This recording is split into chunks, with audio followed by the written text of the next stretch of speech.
So our speaker today is Dr. Jason Glenn. He's an associate professor in the Department of History and Philosophy of Medicine at the University of Kansas Medical Center. His work analyzes health inequities in the United States, particularly as related to mass incarceration and policing.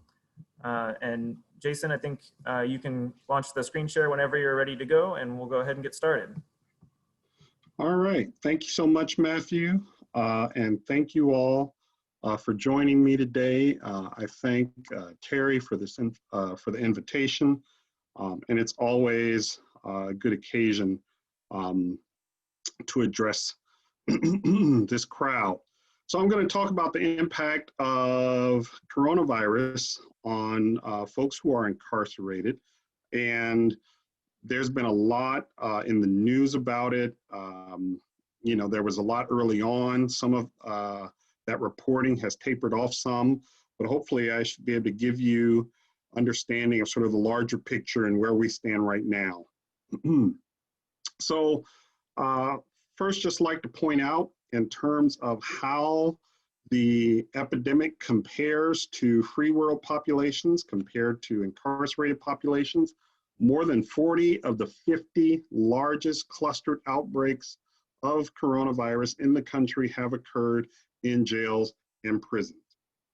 When we think of jails and prisons, we typically think of, you know, single cells with maybe 1, 2, 3, 4 people in them. Increasingly, that's not the case. In many jails and prisons across the United States, they are filled to capacity in ways where that, you know, sort of the idea about these cells is just no longer relevant, unless we're talking about solitary confinement. So let's talk a little bit about prisons and public health. First and foremost, prisons act as a structural determinant in the sense that they are not built with public health measures in mind. They are built to maximize occupancy. The average prison system operates at 103% of occupational capacity. This is more in some states than in others. Famously, about 10 years ago, the California Supreme Court ordered the California Department of Corrections to reduce their capacity by about 25%, given how overcrowded they were. And at that time, California had the largest prison system in the world, with about 200,000 people behind bars. It is now Texas with about 150,000. There's also typically no hand sanitizer products provided to people who are incarcerated. Though some prisons and jails have made masks available, and we'll talk more about that in a second, personal sanitation products have generally not been made available. One, because prisons don't want to shell out the cost for them, but they also consider them a security hazard. They can be ingested because of their alcohol content, and they're also flammable. Some of them are, at least. A big issue is the fact that for many people who are incarcerated, isolation feels a lot like punishment, because within jails and prisons, typically the only spaces available to isolate someone when that jail or prison is at full capacity would be in a solitary confinement unit. And solitary confinement, just to remind you all, is considered a form of torture by the United Nations. And it definitely feels that way when people who are incarcerated are asked to go there, or made to go there, I should say. So because of that, when we have seen evidence that when people who are incarcerated do experience some of the early symptoms of COVID-19, they may delay reporting those symptoms, hoping that it is just a cold or flu, out of fear that they may be sent to solitary confinement and be put in that kind of isolation. As of October last month, there have been a total of nearly 170,000 COVID-19 cases among people incarcerated in prisons in the United States. There have been 1,200 deaths of incarcerated people due to the coronavirus. There have been 29,000 cases among corrections officers and staff in prisons, and there have been over 70 deaths of corrections officers in prisons due to the coronavirus. When we get a look at how the impact is, or how the virus is impacting persons who are incarcerated compared to staff, we see here that the infection rates among the incarcerated, even though the staff are similarly in danger, the infection rates among the incarcerated are much higher. In the USA, more than compared with general population, the number of COVID cases is 5.5 times higher among people who are incarcerated. So that's compared to the general population. And I inadvertently put that other point there when I shared it earlier in the slide, so forgive me for that. When we talk about protective equipment, masking and staff policies, 82% of prisons provide masks to prisoners right now. However, how frequently and how consistently they do that occurs on a widespread. Often prisoners report having to use the same mask over and over again and not being provided a new mask. We know that that is not the best practice in terms of public health best standards. Only 42% of prisons require prisoners to wear masks. There are similar numbers as far as corrections officers. About 82% provide some masks to officers. However, how frequently they get masks is unclear and spread widely. Only 60% require their officers wear masks at all times. And only 13 states have instituted all 4 of these policies as mandatory. When we take a look at the total and per capita of coronavirus infections in prisons by state, here we see Texas as the top, as we would expect, being the largest prison system in the US. Down here at the bottom, Missouri and Kansas competing with each other at 13 and 14. However, what I'd like to point out here, when we look at the per capita numbers, Kansas actually has the second highest per capita rate of infections, and that's comparable to Arkansas up here, or second only to Arkansas up here. So the infection rate in Kansas prisons, although we do not have nearly as large of a prison population, the infection rate per capita has been very high. When we look, and I'll talk more about that in terms of which prison units that represents in a minute as well. When we look at the total deaths, luckily Missouri and Kansas are much lower on that list. Florida and Texas lead the list. Missouri and Kansas down here at the bottom, and Kansas's numbers, there's been 3 more since I put together this chart, so we're now at 12 in the state.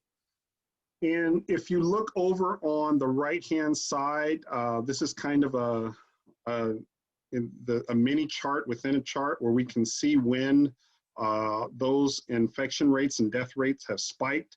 And in Kansas, you can see that there was a spike really early on in the pandemic, and there's been one more recently.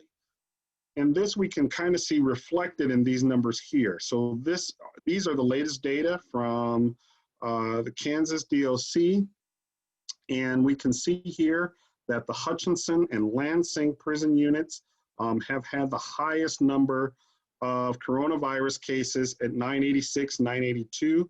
But when you look, you'll see here that in terms of what the current staff cases in Lansing and current resident cases are very low. So Lansing was one of the earliest and most severe outbreaks in prisons that we had in the United States. It was quickly eclipsed by San Quentin out in California. But Lansing was one of the earliest ones where we had a very severe outbreak and the numbers got very large. Hutchinson is the unit, also Norton are where we are having more, and the Ellsworth unit are where we're having more recent outbreaks in Kansas. And that's why the Hutchinson numbers have gotten so high there close to the Lansing unit.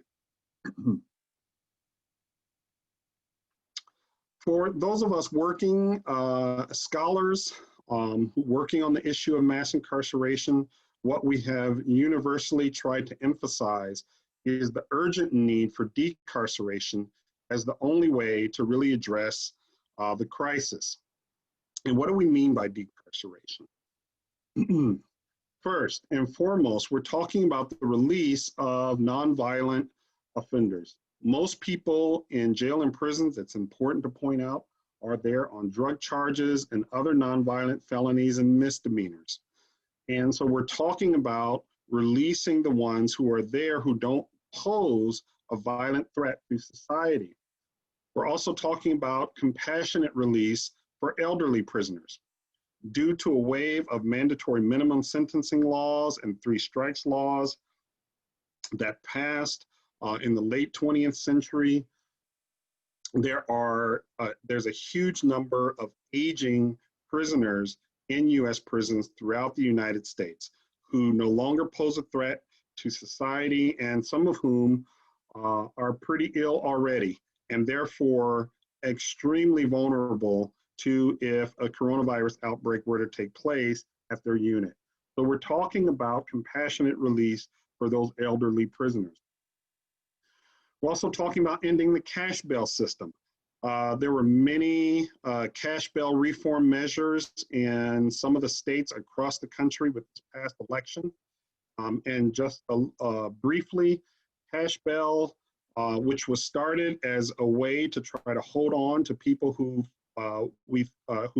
communities felt were at danger for committing further crimes or were at danger for trying to escape the jurisdiction prior to trial, has evolved into a way to force poor arrestees to plead to lesser charges and bypass an expensive trial.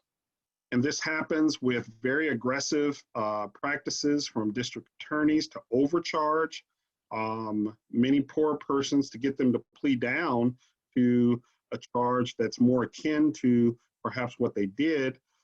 And sometimes those pleas may not involve actual jail time. However, it gives a person a record. And if they have any further contact with police, the fact that they have a record means that they will be sentenced more heavily the next time they may face a charge. So there's a lot of movement around cash bail reform because as it now stands, it's a way to keep poor people in prison and force them to plead to lesser charges. We're also talking about not making new arrests and jailing people because of outstanding traffic warrants. Outstanding traffic warrants remain a major source of new jail arrivals. People in jails, generally jails are the difference between jail and prisons. Jails are holding people usually for less than 2 years. Some are there awaiting trial, and some are there serving out sentences for unpaid fines, traffic warrants, and other more serious misdemeanor crimes. So we're also talking about not jailing people for failure to pay those fines as another way to keep jail occupancy very low. And foremost, we're also advocating that we make more use of jail diversion specialty courts. We're talking about drug courts, veterans courts, mental health courts, and also sex worker courts. All of these interventions have been shown and proven that when we take a health-oriented and treatment approach to some of these behavioral issues, what we get is a much better bang for our buck in terms of community safety, in terms of how quickly people can resume being normal and productive citizens. Our decarceration efforts worked fairly well with a lot of local jails across the country. We saw a lot of local jails take strong moves to implement some of these measures, and get their populations down by as much as 25 or 30%. However, we ran into serious roadblocks when it came to prisons. Generally, that's been for a couple reasons. One, prisons are, holding people who are there usually on felony charges and not just misdemeanor charges, even though often those felony charges are related to untreated mental health and untreated substance use disorders. And also there's added political vulnerability. As far as the people who are in charge of making the decisions, many politicians don't want to be faced with a scenario where they advocated a policy for letting people out of prisons, and God forbid that person went and committed a further crime. So if we take a look at some of the numbers, since April, this is overall sort of the rates of how we decreased jail populations. We saw that there was a significant decrease from mid-March until mid-May, and then it started to taper off some, and then it's been slowly starting to rise again. We take one jail in particular, or one jail system in particular in New York City, where we had one of the largest early jail outbreaks. We can see when we break that down for a number of different demographics in the jail, how those populations dropped off and then began to level out. For prisons, it's been quite different. Prison drops in many states were much more gradual than the jail drops, and in some states here, even though this graph overall is hard to make out for specific state systems, on the whole, you can kind of see how there's been a leveling out and or slight increase in some jurisdictions. And that is cause for worry as well. What I really want to point out, and it's important to point out though, is that based on preliminary data, decarceration has not been associated with increases in crime. And that's an important message that we really need to get out to combat the sort of knee-jerk assumptions that a lot of people may have, that when we talk about decarceration, we're talking about just letting criminals loose on the streets, and that'll lead to more chaos and a lot more criminal activity. So far, decarceration has not been associated with increases in crime. Some ethical considerations that folks really ought to consider right now that are becoming hot topics. One, whether or not prisoners should be involved with enrollment in clinical trials for COVID-19 treatments and vaccines. Whether or not IRB should allow it, whether or not jail and prison wardens should allow it if research was proposed to do so. The regulations around involving prisoners in research are quite thorough, due to the fact that before we had reform of our human subjects processes in the 1970s in the United States, we almost relied exclusively on prisoners and other institutionalized populations as our research subjects. And we did so not with the intent of improving the health of prisoners, but more with the intent of exploiting them for the benefit of others. So as it currently stands, there are very strong regulations against enrolling prisoners in clinical trials. One is that it can't be research that can be performed in a non-incarcerated population.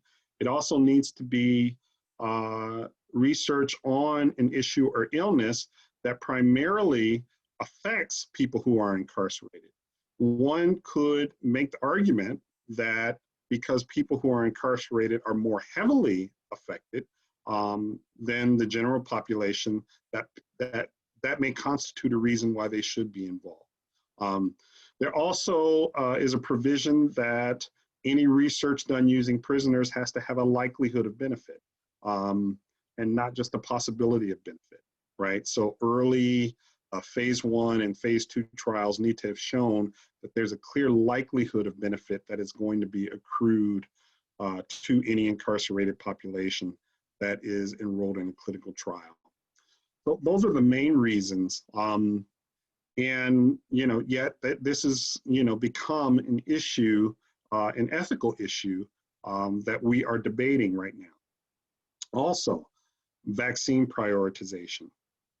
For most of us, when we are involved in conversations regarding prioritizing vaccines, the discussion, is usually about first responders, healthcare providers, also maybe some people in those industries who are just not able to stay at home, so they're considered essential workers, and it involves a lot of close contact with other workers or with the public.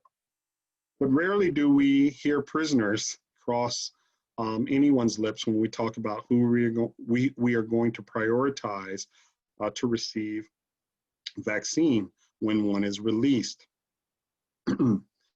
And, prisoners occupy a population who are essentially trapped and may not be able to isolate or utilize personal protective equipment. And in that sense, they are one of the most vulnerable populations in the US. So when we think about prioritizing vaccines, if level of vulnerability is one of our top criteria, then perhaps prisoners need to be in that discussion. And so that's, one of the things I'd really like to talk to a lot of you all more about at the conclusion of this. And then also for corrections officers as well, right? Corrections officers, as we saw, are not as vulnerable as prisoners, but are still pretty vulnerable. And it's important to point out when we're talking about both corrections officers and persons who are in jails and prisons, the US releases 10 million people from jail and prison every year. Our jail and prison population is only 2.3 million at one time, but the fact that there are 10 million people who go in and out in a given year gives you a sense of the revolving door process, right? So when we're talking about protecting people who are in jail and prison and the corrections officers there, we're talking about protecting communities because these people are also going in and out of our communities. Then also testing, how we prioritize testing resources, even though they have, greatly expanded since the early part of the pandemic where there were these just vast shortages. Do we and should we be making and prioritizing at least the dispersal of the rapid tests to jails and prisons for people like staff and corrections officers who need to go in and out every day, and then making space to isolate any new arrivals and getting them also tested right away before they are ever put in with the general population. So these are the most pressing ethical considerations that we really need to consider in talking about this. So a few concluding points before we open this up to discussion. Decarceration is the only way to make room for social isolation that doesn't feel like punishment. There have been proposals when we talk about whether or not we can isolate people in solitary confinement, like whether or not we put televisions in there, whether or not we give people an iPad when they're in solitary confinement, make it not feel like punishment. And we still present ourselves with the ethical dilemma. And this is kind of related to the nature of healthcare provision in jails and prisons as a whole. Typically, corrections officers have a base assumption when people who are incarcerated complain of health complaints that those complaints aren't legitimate, and that those persons are making those complaints in order to be removed from the general population and placed either in the medical infirmary or sent to a local hospital where their conditions are substantively better. And so there's a general assumption, the official medical term for it is malingering. There's a general assumption of malingering when it comes to prisoner health complaints. And we've seen this manifested in the fact that generally prisoner health complaints are only taken seriously when their outside signs and symptoms, have progressed to a point where the fact that they are ill becomes much more indisputable, right? But that assumption of malingering and that assumption that prisoners are making health complaints in order to be, shifted into spaces that are much more comfortable will continue to play out. If we talk about, we're going to be putting TVs, televisions, and iPads and things like that in solitary confinement cells, right? There's still going to be this assumption that people are malingering in order to make their environment somewhat better. We've really seen that it's very hard to imagine ways to get around that, and that the best way is really moving toward decarceration. And, that now is the time to make these temporary social justice reforms permanent. We have seen with the perfect storm of both the rise in policing violence and more attention paid to the unjust circumstances in terms of how the United States has become the mass incarceration capital of the world, combining with a deadly pandemic, that there is a need to really reverse this trend that we've been on for the past 40 years of putting as many of our citizens in jails and prisons as possible. So with that, I want to close it out, and I will end my slide and open this for questions.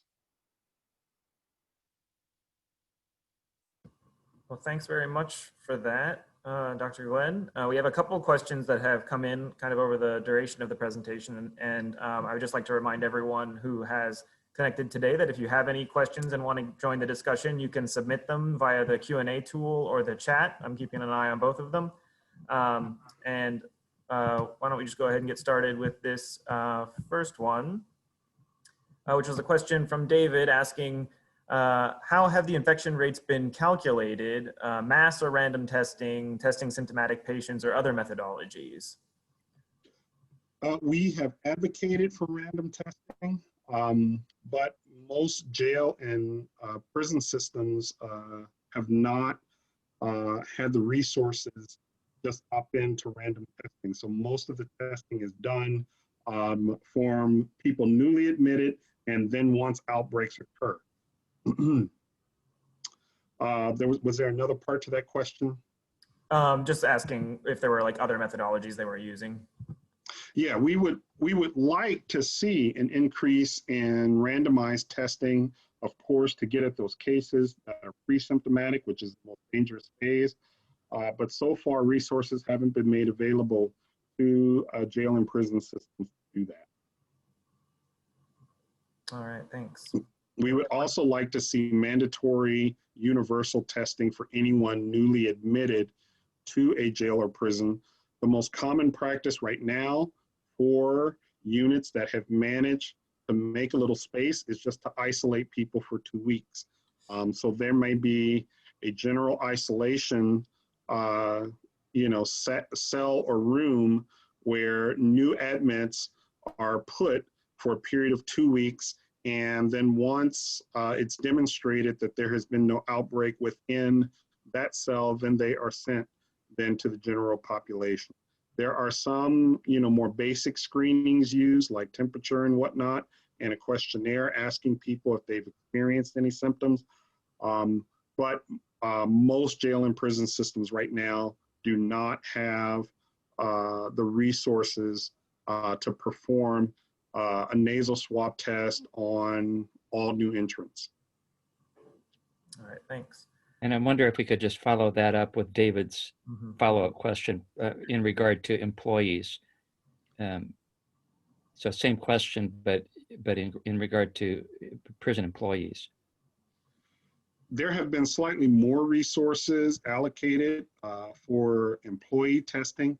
And employees also have the option of free world testing options, right?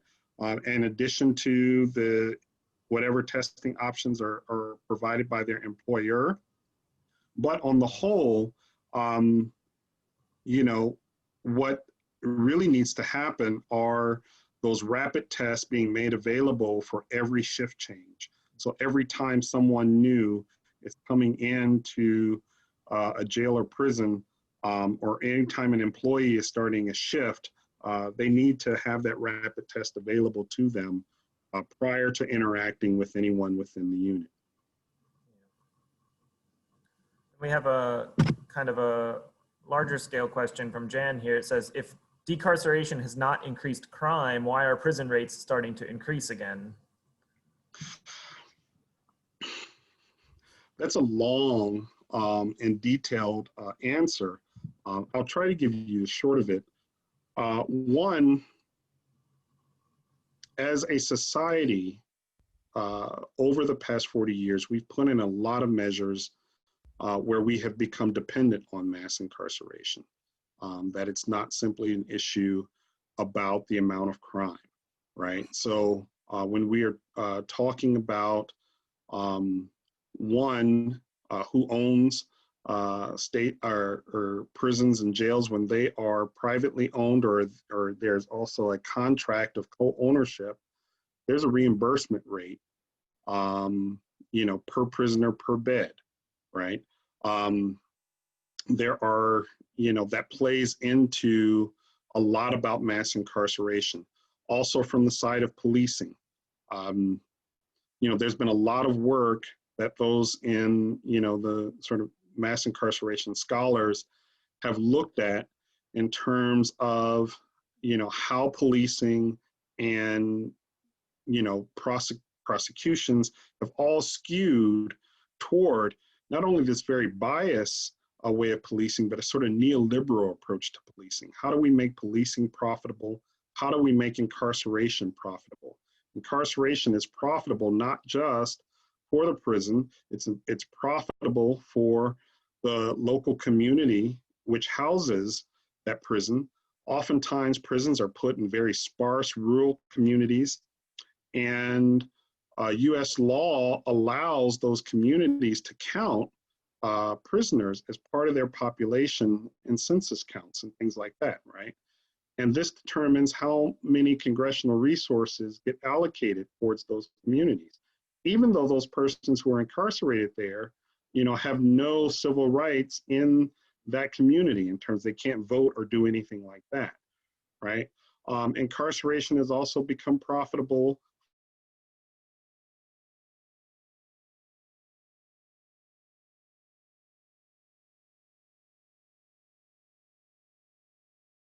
Looks like we might have a little connection interruption. You still with us? Cut off. Yeah, we lost you there for a second. Are we back? Yeah. With everyone?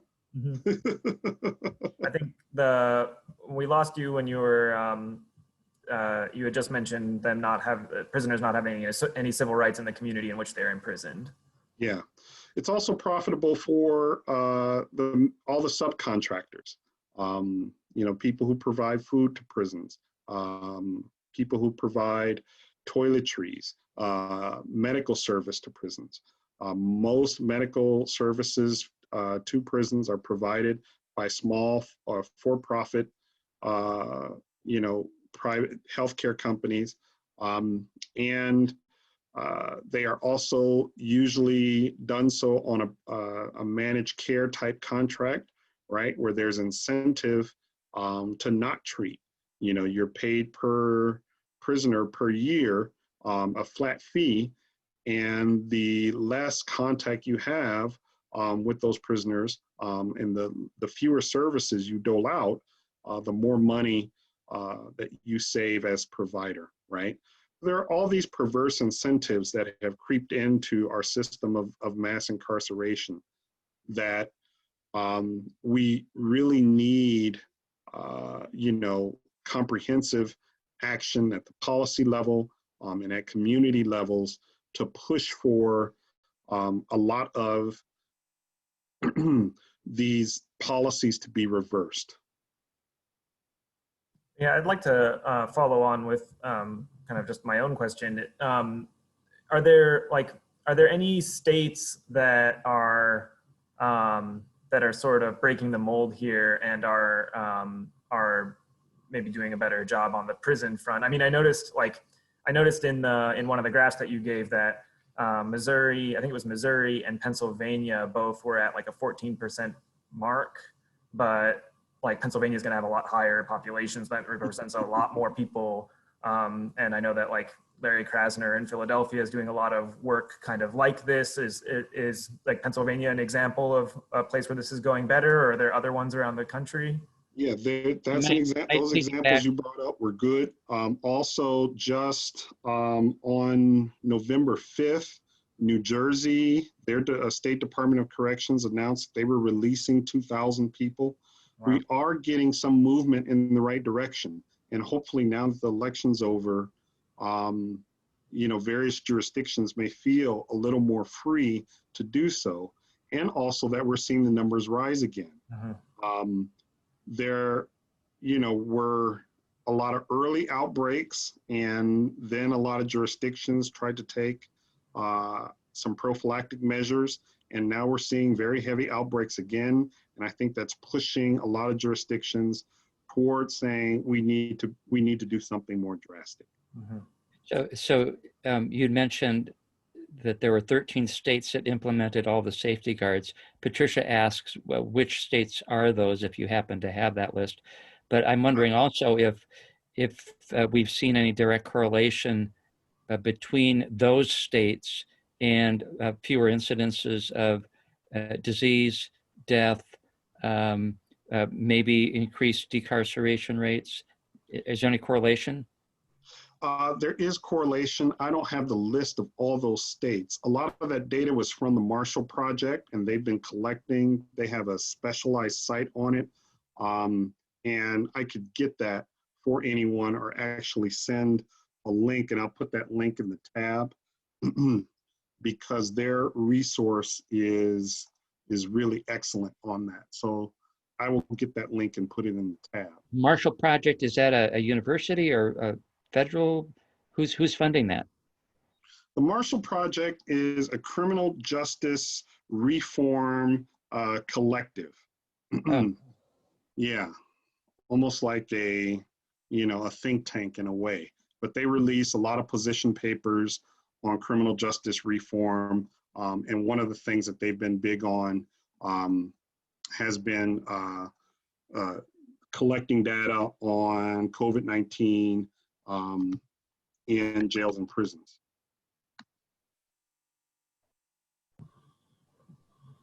All right, I'll give you a little moment to drop that link in chat before we read out another question.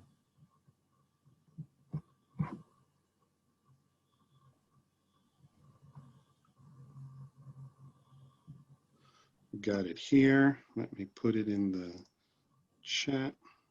And get the chat to come up. Here we go. There we go. Great. That actually went to panelists. Let me adjust it really quick. Perfect. I've got one from John here. Says, do you have any recommendations for us in healthcare as to how we can advocate for policy change, either within our health system or as private citizens? Yes. So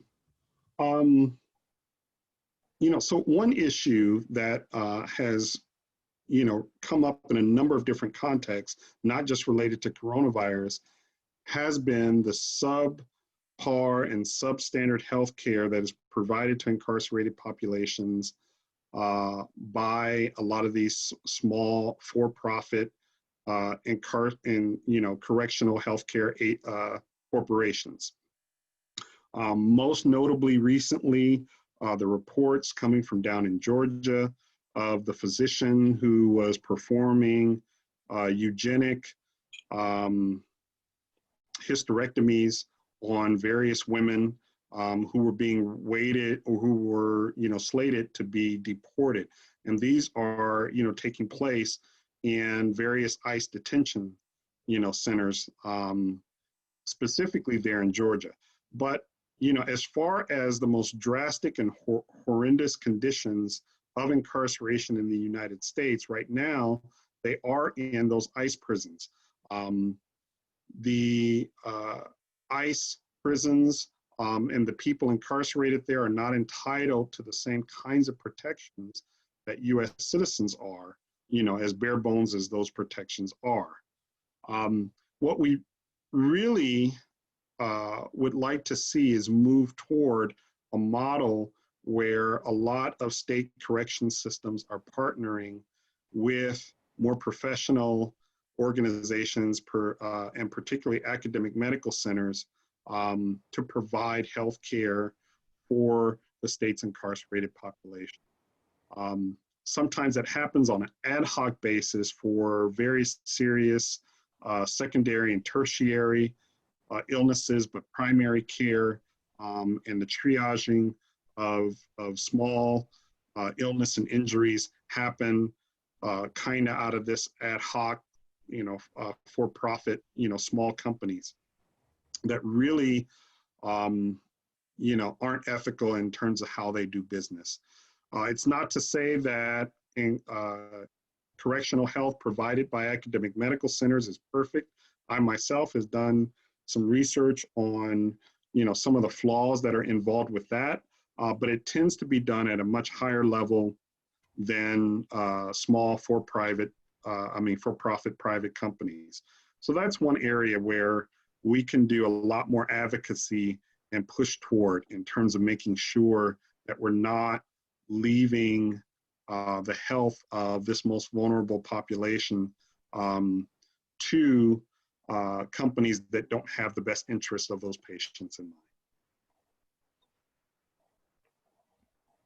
David is asking whether the federal prison system figures into the data that you're giving us and the approach to problems. And I don't know if he had ICE prisons in mind as well, but I'm wondering now if the ICE prison population is all part of the 2.3 million that you're talking about in the data infection rates, or is that a whole different data set? All right. As the data that I presented to you today, federal prisons that house US citizens, yes, they are included in the data. ICE prisons, that's a totally different data set. And under this administration, a lot of that data has not been released. And we have been trying very hard to get a lot of that data. But it's not being released, it's being hidden, it's being obscured. And we know that there have been some very serious COVID outbreaks in some ICE detention centers, but we don't have the exact numbers. And we're hoping that, the whole rise in imprisoning undocumented migrants, that practice can largely be erased, in the coming year. The photo that you showed us at the start, Jason, of dozens of beds crowded into one, I don't know what size room that is, but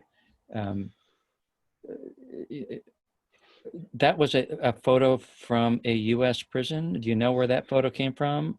That was San Quentin. That was Yes. San Quentin. Is this common and temporary or permanent? That is common, and it was not temporary. It is common in your larger, medium, and minimum security prisons in your larger states. So particularly California, Texas, New York, Florida, Georgia, Illinois, and there's a couple others in there. But in your states that have larger populations and have the largest State Department of Corrections, there, that is a very common and permanent site in terms of how people are housed. It's rather appalling. Truly. I think that one of the things that really jumped out at me was the sort of the churn numbers that you gave us about how many people are kind of moving in and out of the prison system on an annual basis, and like it's sort of interesting how I think that like kind of like the common conception is that the prison is this sequestered thing. The whole point is that it keeps people separated from the rest of the society, and then like as soon as you get a problem that can, like a problem like a pandemic that can cross with people in and out of that situation, you realize that it's like, no, this thing's actually quite permeable. It's not actually separate from our society in a meaningful way. I think that that's like it's kind of a biological reminder that these are people still part of our community, that like it behooves us to think of them as part of that community and taking care of them that way. Yeah, that's a good point. The best analogy that I've heard to date is, when we think it's akin to thinking you can pee in one corner of a pool and it not affecting everybody else in the pool. Yeah. Right? So when we think about how do we protect ourselves, we really need to be thinking about how do we protect, all of us. Yeah. And we have a clarifying question from John with respect to, or in reference to the within the next year comment about ICE. Is this related to changes in the administration? Yes. The problems with increasing criminalization of undocumented migrants did not start with our current administration. And a lot of it took place during the Obama administration. He got the nickname the deporter in chief. And a lot of the apparatuses, that were built that enabled the current situation to turn so drastically and make such a draconian turn was actually built, in the previous administration. It's going to take, I think, a lot of social action on our side to really push any administration, toward taking a much more humane approach to the question of migration. And the question of and taking it out of, a criminal justice discourse, and instead looking at what are the structural determinants of human migration. And when we look at the structural determinants of human migration, particularly that emerging from points in Central and South America, a lot of it is related to US foreign policy, particularly the war on drugs. We, over the past 30 years, have tied so much of US aid and trade policies to mandating that these governments participate in a very militarized war on drugs. And that has resulted in a lot of violence and displacement to our neighbors to the south. And that violence and displacement is one of the largest contributing factors to the human migration coming to the United States. And we have to acknowledge that.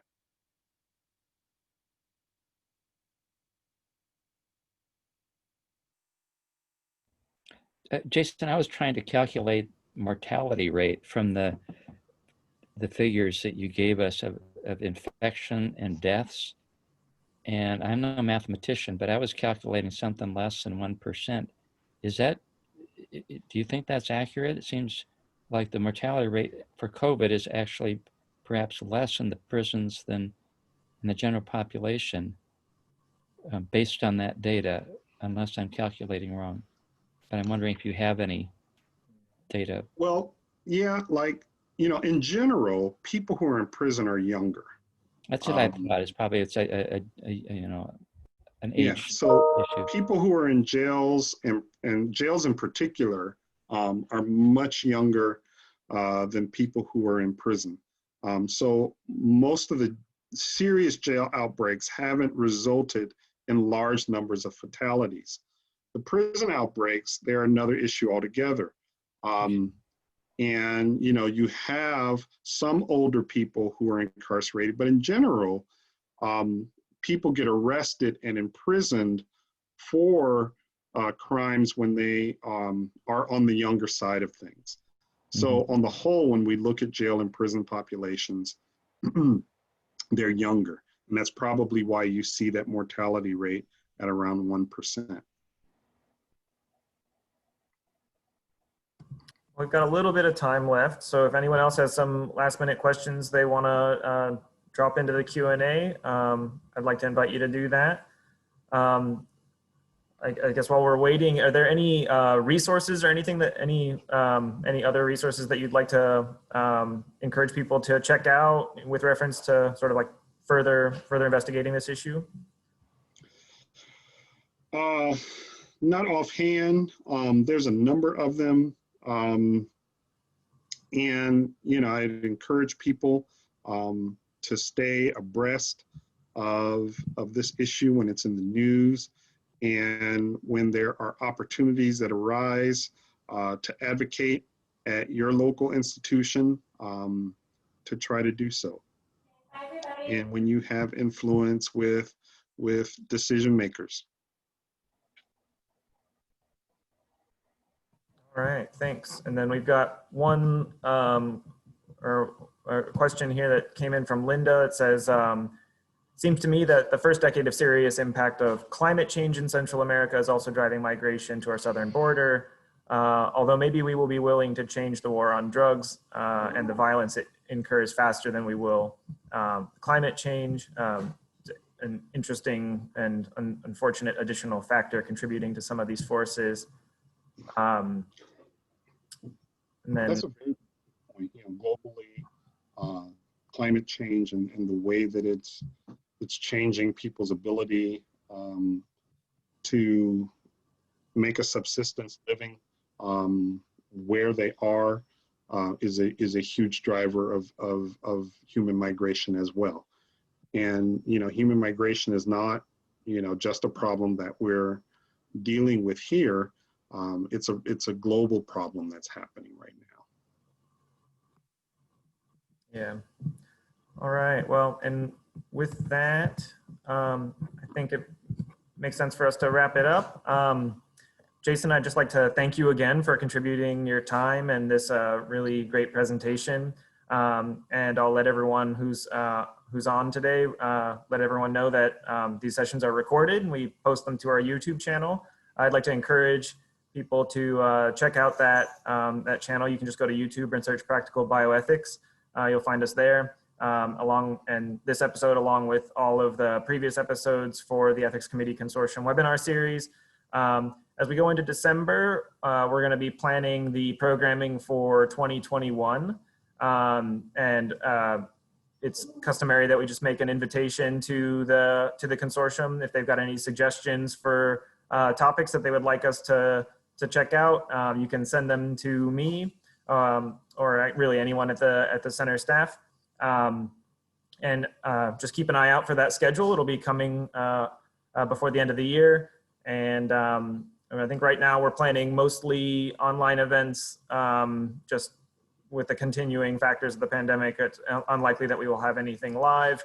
I guess if there's some surprising turnaround in some of that, we may add some live content as well. So or live in person rather. So just stay posted, or we'll keep you posted on all that. So once again, thank you, Dr. Glenn. Thank you, Terry, for being on and contributing to our conversation. And we will see you next time. Thank you all for having me. Thank you, Jason. Bye-bye. Bye-bye.